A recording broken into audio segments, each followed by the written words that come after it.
Tangent and normal के पिछले class में हम लोग टेंजेंट एंड नॉर्मल का इक्वेशन निकालना सीखे थे। उस पर कुछ प्रॉब्लम्स भी आपको हम बताए हुए थे और एक्सरसाइज 5A का कुछ क्वेश्चंस भी बताए हुए थे और बोले थे कि एक्सरसाइज 5A आप खुद से बना लीजिएगा, सारा क्वेश्चन लगभग बन जाएगा। ठीक है, 80% क्वेश्चन आप लेके चलिए कि बन जाएगा, 20% के चक्कर में पड़िएगा तो बर्बाद हो जाएगा। ठीक है, तो हम सजेस्ट नहीं करेंगे कि आप 100% क्वेश्चन के चक्कर में पढ़ें और अपना टाइम बर्बाद करें, क्योंकि सिलेबस बहुत लंबा चौड़ा होता है और उसमें अगर आप एक एक क्वेश्चन को खुद या के बनाइएगा तो बस पूरा सिलेबस भी कंप्लीट नहीं हो पाएगा। ठीक है, तो हम लोग अब बढ़ते हैं एक्सरसाइज 5B, जिसमें हम लोग को पढ़ना है कर्व के बीच का एंगल। जैसे दो कर्व है, अगर वो कहीं पे इंटरसेक्ट करता है तो उसके बीच एंगल क्या बनेगा। जैसे कि अगर ये एक कर्व है, मान लीजिए ये एक कर्व है, तो ये दोनों यहाँ पे इंटरसेक्ट कर रहा है, ये किसी P पॉइंट पे इंटरसेक्ट कर रहा है, तो दोनों कर्व के बीच एंगल जो बन रहा है, अब यहाँ पे एक एंगल ये बन रहा है, एक ये बन रहा है, एक ये बन रहा है, एक ये बन रहा है, तो ये दोनों बराबर होगा, ये दोनों बराबर होगा। तो ये जो छोटा एंगल होता है हम लोग वही निकालते हैं। जैसे आपको इक्वेशन ऑफ लाइन पढ़ाए थे और दो लाइन के बीच का एंगल निकालना बताए थे, तो उसमें बताए थे जो एक्यूट एंगल होता है, अगर ये ऐसे लाइन बन रहा है तो जो एक्यूट एंगल होता है, जो छोटा एंगल होता है, उसी को हम निकालते हैं और ये बराबर होता है, ये भी बराबर होता है और दूसरा वाला एंगल पाई माइनस करके निकल जाता है। लेकिन यहाँ पाई माइनस वाला कंसेप्ट लागू नहीं होगा, क्योंकि ये स्ट्रेट लाइन नहीं है, ये एक कर्व है। ठीक है, तो यहाँ भी हम लोग एक्यूट एंगल को ही निकालते हैं। तो दो कर्व के बीच का एंगल हम लोग कैसे निकालते हैं, इसी चीज़ को आज पढ़ने वाले हैं हम लोग। इसका फॉर्मूला क्या होता है, इसको डिराइव करेंगे और उसके बाद इस पर कुछ आधारित क्वेश्चंस भी करेंगे और एक्सरसाइज 5B को ख़त्म करेंगे एक ही लेक्चर में। लेक्चर जितना बड़ा हो जाए, ज़्यादा बड़ा नहीं होगा, मतलब एक्सरसाइज 5B बहुत छोटा एक्सरसाइज है, बस यही एक कॉन्सेप्ट है, आपको बहुत ही आसानी से समझ में आ जाएगा। तो चलिए सबसे पहले हम लोग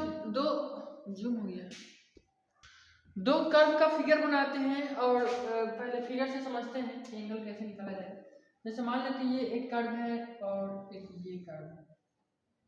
ठीक है, कर्व की तरह लग रहा है ना, कर्व की तरह नहीं लग रहा है, थोड़ा सा और इसको मोड़ते हैं, कर्व बनाते हैं। वैसे ये भी चलेगा, कोई दिक्कत नहीं है, कर्व में तो सब आता है। बड़ा हो गया, इतना बड़ा नहीं है, ये ठीक है, ठीक है। ये दो कर्व हो गया और मान लेते हैं कि ये एक्स एक्सिस और वाई एक्सिस है, ये एक्स एक्सिस हो गया और ये हो गया वाई एक्सिस और ये ओरिजिन हो गया। ठीक है, और ये दोनों कर्व क्या करता है, ये P पॉइंट पे कट करता है, मान लेते हैं इसके कोऑर्डिनेट एक्स वाई है। ठीक है, यहाँ तक तो कोई दिक्कत नहीं है। अब हम लोग क्या करते हैं, दोनों कर्व को कुछ ना कुछ नाम देना होगा ना, तो मान लेते हैं कि ये वाली जो कर्व है इसका नाम है y बराबर fx, तो y बराबर स्मॉल fx और इसका नाम हम देते हैं y बराबर कैपिटल fx। ठीक है, ये कैपिटल F है, ये स्मॉल f है। अब क्या करना है कि हम लोगों को इसके बीच का एंगल निकालना है। किसके बीच का एंगल निकालना है, दोनों कर्व के बीच का एंगल निकालना है। तो दोनों कर्व के बीच का एंगल निकालने के लिए हम लोग दोनों पर टेंजेंट खींचेंगे।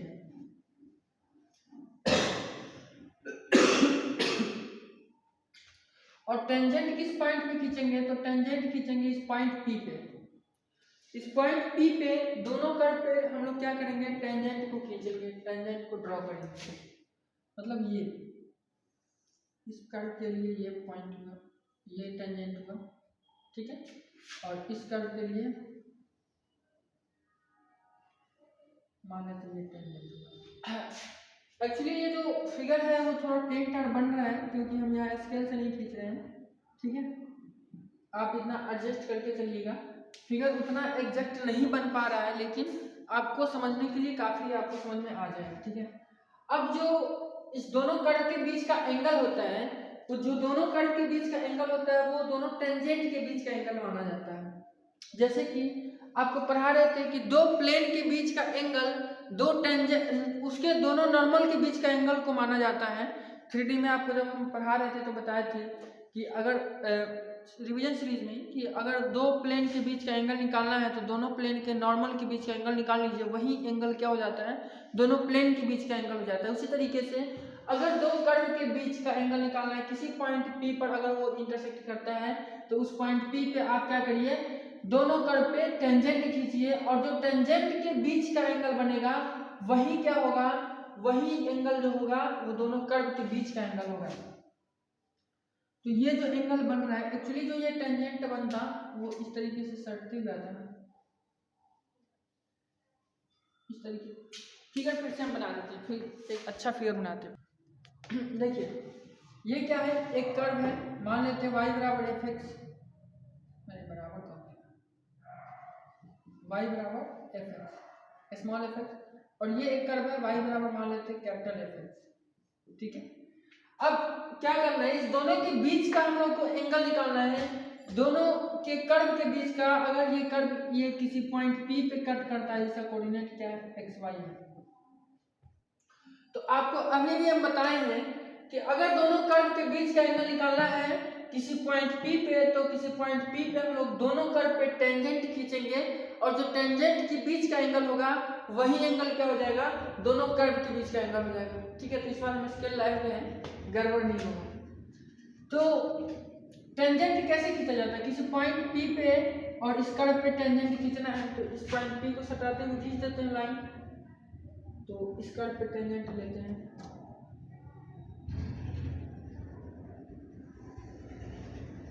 ये हुआ, ठीक है। अब इस कर्व पे टेंजेंट खींचते हैं, एक्चुअली ये थोड़ा सा और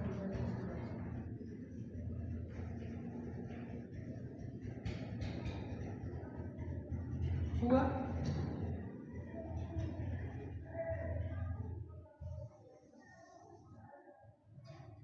लगभग हो गया, ठीक है। तो ये वाली जो एंगल बन रही है ये यही होगी थीटा, जिसको हम लोग को निकालना है। यही एंगल क्या हो जाएगा, दोनों कर्व के बीच का एंगल होगा। कर्व कौन सा है, ये है कर्व, याद रखिएगा, ये है कर्व,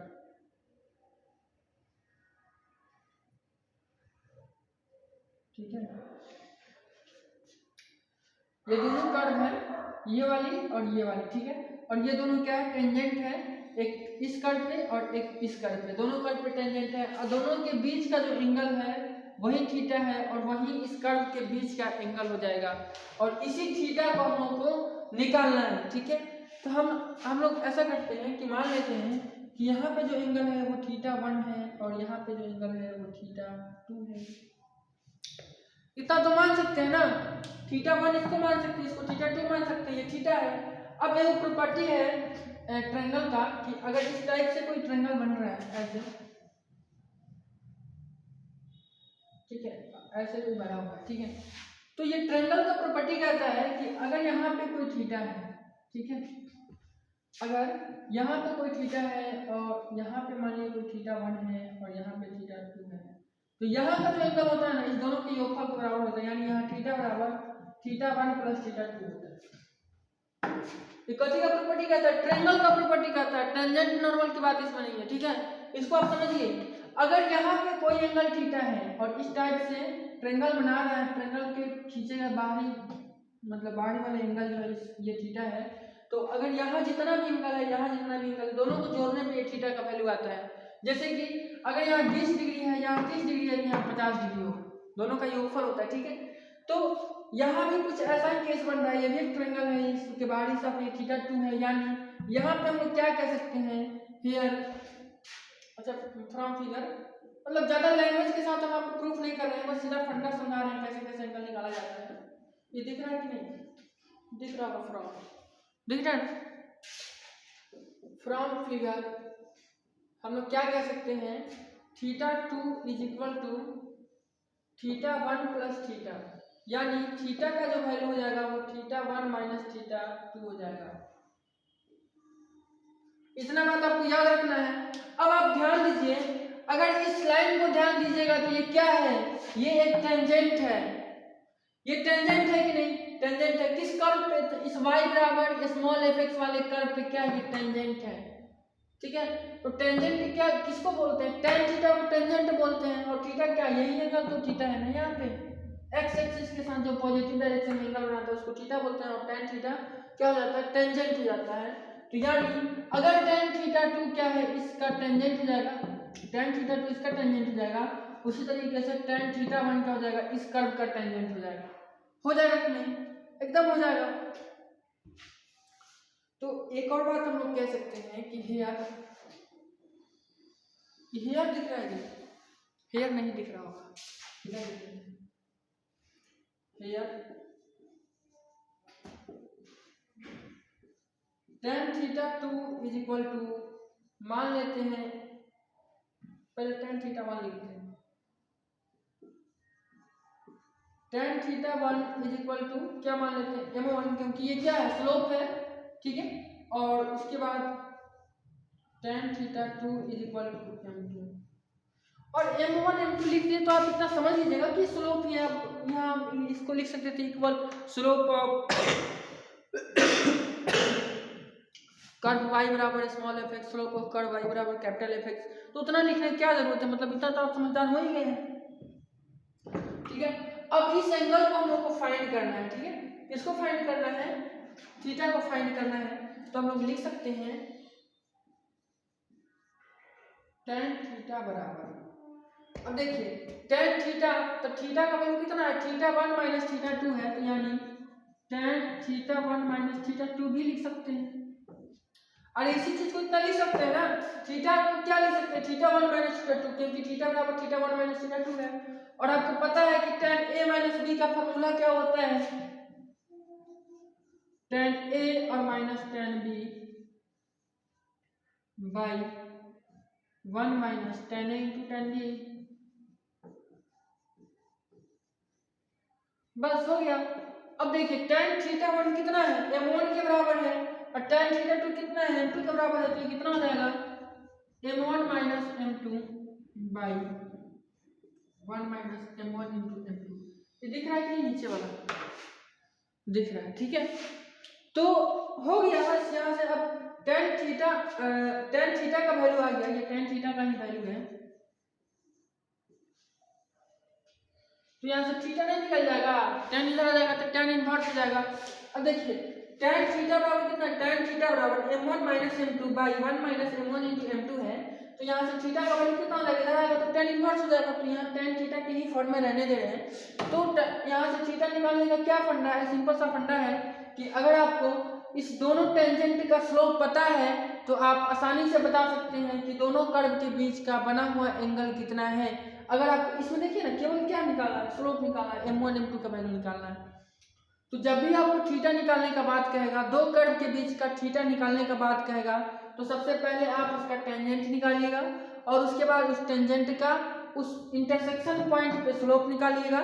तो उस इंटरसेक्शन पॉइंट पे स्लोप निकालने के लिए सबसे पहले वो पॉइंट पता होना चाहिए। पॉइंट कैसे पता होगा? दोनों कर्व की इक्वेशन को सोल्व करिएगा, पॉइंट पता हो जाएगा, उस पॉइंट पे स्लोप निकालिएगा, और उसके बाद जब स्लोप निकल जाएगा तो tan थीटा बराबर स्लोप का फॉर्मूला लगा दीजिएगा और वहां से थीटा निकाल लीजिएगा। बहुत ही आसान कंसेप्ट है, आपको क्वेश्चन करा के दिखाते हैं, सारा कुछ समझ में आ जाएगा, एक ही क्वेश्चन में सारा कॉन्सेप्ट क्लियर हो जाएगा, ठीक है। तो उम्मीद करते हैं आपको ये समझ में आया होगा डेरिवेशन, ठीक है। मतलब डेरिवेशन क्या, सिंपल सा फंडा है, समझ में आ गया होगा कि एंगल कैसे निकाला जाता है, ठीक है।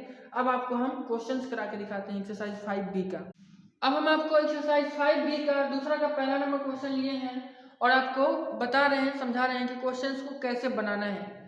एक्चुअली क्वेश्चन कह रहा है कि find the angle of intersection of the curve से होना चाहिए था, दो curves x square minus y square is equal to 2a square and x square plus y square is equal to 4a square. मतलब क्वेश्चन कह रहा है कि ये दो कर्व दिया हुआ है, ये जिस पॉइंट पे इंटरसेक्ट करेगा, कहीं ना कहीं कट करेगा, उस इंटरसेक्शन पॉइंट पे कितना डिग्री का एंगल बनेगा ये आप बता दीजिए, ठीक है। तो सबसे पहले हम लोग को क्वेश्चन में क्या करना होगा? इंटरसेक्शन पॉइंट निकालना होगा कि आखिर ये दोनों कर्व किस पॉइंट पे कट कर रहा है, और उसके बाद हम लोग क्या करेंगे? उस पॉइंट पे टेंजेंट निकालेंगे दोनों कर्व के लिए, और दोनों टेंजेंट के बीच का जो एंगल होगा वही इस दोनों कर्व के बीच का एंगल हो जाएगा।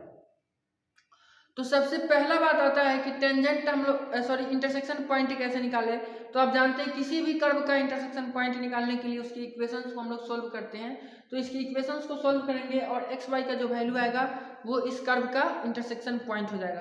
तो चलिए हम लोग इक्वेशन को सबसे पहले सोल्व करते हैं। सॉल्यूशन में सबसे पहले हम लोग लिखेंगे गिवन कर्व्स आर कितना कितना है x square minus y square is equal to 2a square, equation number first, and x square plus y square is equal to 4a square equation number second.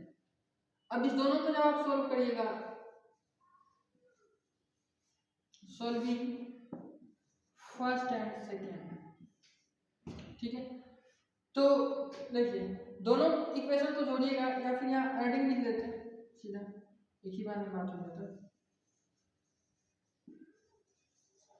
Adding first और second दोनों equation को जोड़िएगा तो Y square cut जाएगा तो कितना हो जाएगा 2x square is equal to इधर कितना हो जाएगा 4 into 6a स्क्वायर, यानी यहाँ से x स्क्वायर का जो वैल्यू आ जाएगा वो 3a स्क्वायर आ जाएगा, यानी x का जो वैल्यू आ जाएगा प्लस माइनस √3a आ जाएगा। यानी x का यहाँ से दो वैल्यू आया, एक प्लस √3a और दूसरा माइनस √3, ठीक है। अब इस वैल्यू को हम लोग y में पुट करेंगे तो वहां से हम लोग सॉरी इक्वेशन फर्स्ट या सेकंड में पुट करेंगे तो y का वैल्यू मिलेगा, ठीक है। तो x स्क्वायर बराबर सीधा हम लोग 3a स्क्वायर पुट कर देंगे इक्वेशन फर्स्ट में। तो यहाँ बनाते हैं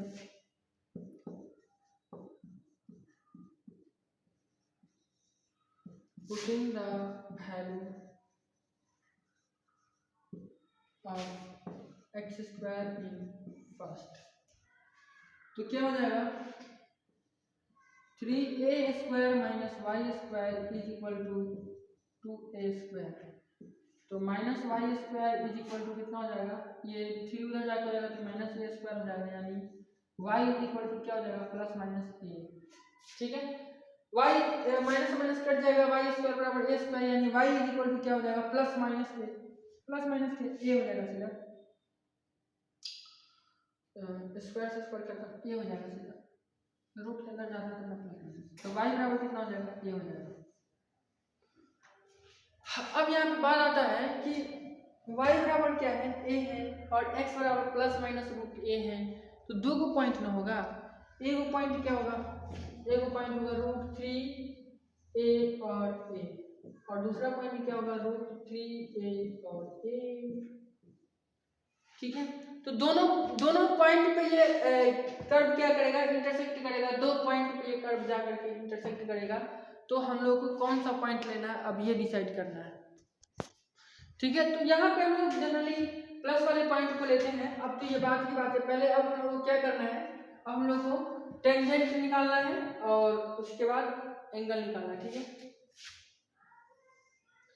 तो टेंजेंट का मतलब क्या होता है, टेंजेंट मतलब होता है dy/dx, आपको पता है टेंजेंट मतलब m होता है, मतलब स्लोप होता है, मतलब tan थीटा होता है, और उसी का मतलब होता है dy/dx, दोनों बात बराबर है।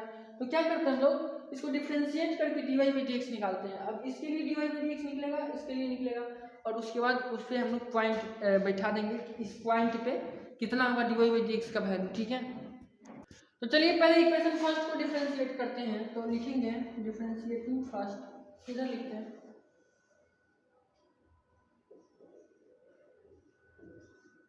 differentiating first with respect to x, equation first ये है, इसको x के रिस्पेक्ट में जब डिफरेंशिएट करेगा तो x स्क्वायर का डिफरेंशिएशन 2x और माइनस y स्क्वायर का डिफरेंशिएशन 2y into dy/dx और is equal to 2a square का डिफरेंशिएशन 0, क्योंकि a क्या होता है कांस्टेंट होता है। तो अब यहाँ से हम लोग वैल्यू निकालेंगे dy/dx का, तो ये -2y dy/dx is equal to कितना हो जाएगा -2x हो जाएगा, माइनस से माइनस खत्म और 2 से 2 भी खत्म, तो dy/dx बराबर कितना हो जाएगा, dy/dx बराबर हो जाएगा x/y, और ये dy/dx किसके बराबर होता है, तो dy/dx यहाँ पे tan थीटा यानी स्लोप के बराबर है, तो मान लेते हैं m1, ठीक है, m1 बराबर मान लेते हैं, m1 बराबर कितना है x/y। अब हम लोग डिफरेंशिएट करते हैं किसको, इक्वेशन सेकंड को। तो जब आप इक्वेशन सेकंड को डिफरेंशिएट करिएगा, differentiating second with respect to x, ठीक है। इक्वेशन सेकंड को जब आप डिफरेंशिएट करिएगा तो कितना होगा, फिर यही फंडा 2x हो जाएगा और प्लस 2y dy/dx हो जाएगा और इज इक्वल टू 0 हो जाएगा। यानी यहाँ से जो dy बाई dx का वैल्यू आने वाला है वो कितना आ जाएगा, देखिए 2x उधर जाएगा तो माइनस 2x हो जाएगा और इधर 2 से 2 कट जाएगा और माइनस नहीं कटेगा तो बच जाएगा माइनस और x बाई वाई। सॉरी, अब इसको हम लोग क्या मानते हैं, m2 मानते हैं क्योंकि ये दूसरा स्लोप है, तो m2 बराबर कितना हो गया माइनस x बाई वाई। ठीक है, अब हम लोग को क्या करना है, अब सिंपल बात है कि आप लोग को एंगल निकालना है, तो एंगल का फॉर्मूला क्या होता है, नाउ है, ठीक है, tan थीटा बराबर क्या होता है formula, m1 plus m2 by 1 minus m1 into m2। ठीक है, इधर जगह नहीं है, इधर हम मिटाते हैं और इधर लिखते हैं। ठीक है, और सॉरी ये फिगर को मिटा देते हैं, एक्चुअली ये फिगर भी कोई काम का नहीं है, बेकार नहीं, इसको छोड़ दीजिए, यहीं पे निकल जाए। ये दिख रहा है कि नहीं फॉर्मूला, पता नहीं दिख रहा है नहीं। तो एंगल हम लोग को थीटा ही नहीं निकालना है, तो थीटा बराबर क्या होता है, tan थीटा बराबर m1 plus m2 by 1 minus m1 into m2। तो यहाँ से tan थीटा बराबर क्या हो जाएगा, अब m1 का वैल्यू कितना है, m1 का वैल्यू x बाई वाई, तो लिखेंगे x बाई वाई और प्लस, अच्छा एक मिनट, प्लस नहीं होता है फॉर्मूला में, माइनस होता है सर, tan थीटा हाँ माइनस होता है, नीचे वाले में प्लस होता है, जल्दी लिखा है, यहाँ माइनस होता है यहाँ प्लस होता है। तो x माइनस वाई और माइनस m2 का जो वैल्यू है वो माइनस x बाई वाई है, तो minus x by y by 1 minus sorry 1 plus x by y into minus x by y. अब इसको सोल्व कर लेना है, तो कितना हो जाएगा, अब देखिए दोनों जुड़ जाएगा, x by y plus x by y कितना हो जाएगा, 2x बाई वाई हो जाएगा, 2x बाई वाई और बाई नीचे में अब 1 और ये माइनस हो जाएगा, प्लस इंटू माइनस माइनस हो जाएगा, तो 1 minus x square by y square. ठीक है, अब यहाँ हम लोग क्या करेंगे, एक्स और वाई का वैल्यू रख सकते हैं। ठीक है, यहाँ सिंपली हम लोग एक्स वाई का जो वैल्यू कहाँ से रखेंगे, जो पॉइंट निकला था वही तो एक्स वाई का वैल्यू है ना, क्योंकि हम लोग को ये जो ये टेंजेंट निकाल रहे हैं, ये जो टेंजेंट था वो किस पॉइंट में पे था, तो पॉइंट क्या था, रूट थ्री ए और इंटू ए, यही पॉइंट था। तो इस पॉइंट को बैठाएंगे ना, आपको बताया था ना जब टेंजेंट और नॉर्मल पढ़ा रहे थे उस समय, तो इस पॉइंट को जब इसमें बैठाएंगे तब तो एंगल निकलेगा ना। तो चलिए इस पॉइंट को बैठाते हैं, मतलब x की जगह पे रूट थ्री ए रखते हैं, तो रूट थ्री ए, अब बाई वाई की जगह पे कितना ए बाई 1 माइनस, अब एक्स स्क्वायर है तो एक्स स्क्वायर का वैल्यू कितना है, 3a स्क्वायर है, और उसके बाद बाई में है वाई, तो वाई का सॉरी वाई स्क्वायर यहाँ होगा ना, तो वाई ए स्क्वायर है, हो गया। तो ये ए कट जाएगा तो ऊपर में क्या बच रहा है, रूट थ्री बच रहा है, नीचे में भी ए कट जाएगा तो 1 माइनस 3 कितना होता है, 2 होता है, यानी रूट थ्री बाई 2 बच रहा है, ये बच रहा है रूट थ्री बाई 2 बच रहा है।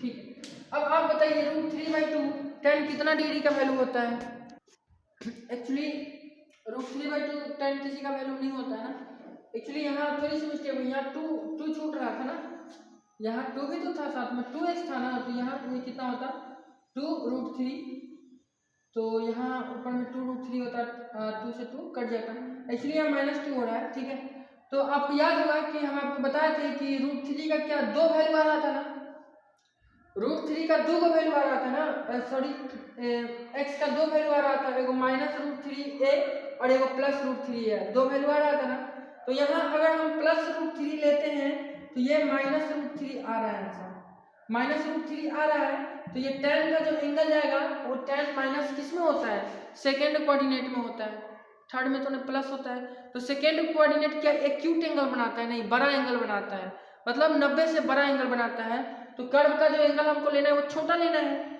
बड़ा तो लेना नहीं है, इसलिए हम लोग क्या करेंगे कि यहाँ जो माइनस वाला वैल्यू है उसको लेंगे, x का जो माइनस वाला वैल्यू है उसको लेंगे ताकि ये प्लस में आए और एक्यूट एंगल निकले, यानी यहाँ दोनों भी हम लोग ले सकते हैं। दोनों लेंगे तो क्या होगा कि एक बार ये एक्यूट एंगल बनाएगा, एक बार बड़ा एंगल बनाएगा, मतलब ये -√3 हो जाएगा। तो ये 90 + 8 कितना होता है, 150 डिग्री एंगल बनाएगा। तो एक एंगल जो बनेगा 150 डिग्री बनेगा और एक 60 डिग्री बनेगा, तो दोनों सही है। लेकिन हम लोग को एक्यूट एंगल निकालते हैं, इसलिए 60 डिग्री पे फोकस करेंगे। यानी यहाँ पे जो हम लोग x का वैल्यू लेंगे वो -√3a लेंगे। तो जब -√3a लेंगे तो यहाँ पे ये माइनस हो जाएगा और उसके बाद यहाँ पे माइनस नहीं होगा, क्योंकि -√3a का जब होल स्क्वायर भी करिएगा तो वो 3a² हो जाएगा। ठीक है, तो ये कितना हो जाएगा, ये माइनस हो जाएगा, तो माइनस माइनस खत्म हो जाएगा और ये कितना हो जाएगा, √3 हो जाएगा। अब देखिए tan थीटा का वैल्यू √3 है, यानी ध्यान से देखिए tan थीटा बराबर √3 का वैल्यू कितना होता है, tan 60 डिग्री, यानी थीटा बराबर 60 डिग्री, या फिर कह सकते हैं π/3। और यही इस क्वेश्चन का आंसर हो जाएगा। उम्मीद करते हैं आपको समझ में आया होगा अच्छे से। एक्चुअली थोड़ा कचरा टाइप का हो गया बोर्ड पर, फिर से आपको एक बार हम समझा देते हैं ताकि आपको अच्छे से समझ में आ जाए। देखिए क्वेश्चन कह रहा था find the angle of intersection of the curves x² - y² = 2a² and x² + y² = 4a²। ठीक है, मतलब क्वेश्चन कह रहा था कि ये दोनों कर्व जिस पॉइंट पे इंटरसेक्ट करते हैं उस पॉइंट पे दोनों कर्व्स एक दूसरे के साथ कितना एंगल बनाते हैं ये फाइंड करिए। तो उसके लिए हम लोग को सबसे पहले ये इंटरसेक्शन पॉइंट फाइंड करना पड़ेगा कि ये किस पॉइंट पे इंटरसेक्ट कर रहे हैं, और उसी पॉइंट पे हम लोग दोनों कर्व पे टेंजेंट खींच देंगे और जो टेंजेंट के बीच का एंगल बनेगा वही कर्व के बीच का एंगल हो जाएगा। तो सबसे पहले इंटरसेक्शन पॉइंट फाइंड आउट करने के लिए हम लोग इस दोनों इक्वेशन को सॉल्व किए हैं, और इक्वेशन को सॉल्व करने के बाद हम लोग को x का 2 वैल्यू आया है +-√3a और y का एक वैल्यू आया है y = a। तो इसमें x में प्लस वाला वैल्यू लेना है कि माइनस वाला वैल्यू लेना है वो आगे हम लोग डिसाइड करेंगे। ठीक है, फिलहाल इतना ही, इसको छोड़ देते हैं। और उसके बाद हम लोग क्या करते हैं, अब हम लोग स्लोप निकालते हैं, क्योंकि एंगल निकालने के लिए हम लोग को टेंजेंट का स्लोप चाहिए होता है। स्लोप मतलब क्या, dy/dx। ठीक है, तो dy/dx निकालने के लिए हम लोग को दोनों इक्वेशन को डिफरेंशिएट करना होगा। इसके लिए dy/dx जो आएगा वो इसका स्लोप बताएगा और इसका जो dy/dx आएगा वो इसका स्लोप बताएगा, दोनों कर्व के लिए अलग। तो पहले वाले का जो dy/dx आया है वो x/y के बराबर आया है m1, इसको हम लोग नाम दे दिए हैं। और दूसरे वाले का dy/dx जो आया है -x/y के बराबर आया है, इसका नाम हम लोग m2 दे दिए हैं। ठीक है, अब उसके बाद हम लोग को एंगल निकालना है। तो एंगल निकालने का फॉर्मूला होता है tan थीटा = m1, यहाँ लिखे tan थीटा = m1 - थोड़ा यहाँ देखिए कैसे बनाए, यहाँ से आए ऐसे ऐसे फिर ऐसे फिर यहाँ, इसीलिए थोड़ा सा दिक्कत हो रहा होगा आपको। तो tan थीटा का फॉर्मूला होता है m1 - m2/1 + m1 × m2। ठीक है, तो m1 और m2 का यहाँ वैल्यू रख दिए हैं, और जब इसको हम लोग सिंप्लीफाई किए हैं तो पता चल रहा था क्या कि अगर x का वैल्यू हम लोग प्लस में रखते हैं, √3a रखते हैं, तो क्या होता है, एंगल जो आता है वो एक्यूट एंगल नहीं आता है, वो 150 डिग्री आता है। और अगर x का मान हम लोग माइनस में रखते हैं तो एंगल 60 डिग्री आता है। तो हम लोग को छोटा वाला एंगल लेना रहता है, एक्यूट एंगल लेना रहता है, इसलिए हम लोग x का जो वैल्यू रखे हैं वो -√3a वाला वैल्यू रखे हैं, माइनस वाला रखे हैं। और इसका वैल्यू कितना आ गया है, 60 डिग्री π/3 आ गया है। और यही इस क्वेश्चन का आंसर हो गया। इसी तरीके से आप एक्सरसाइज 5b का हर एक क्वेश्चन बना लीजिएगा, बहुत ही इजी है, कोई दिक्कत नहीं होगा। उम्मीद करते हैं आपको अच्छे से समझ में आया होगा। अगर आप वीडियो को लास्ट तक देखें तो एक बार कमेंट करके जरूर बताइएगा।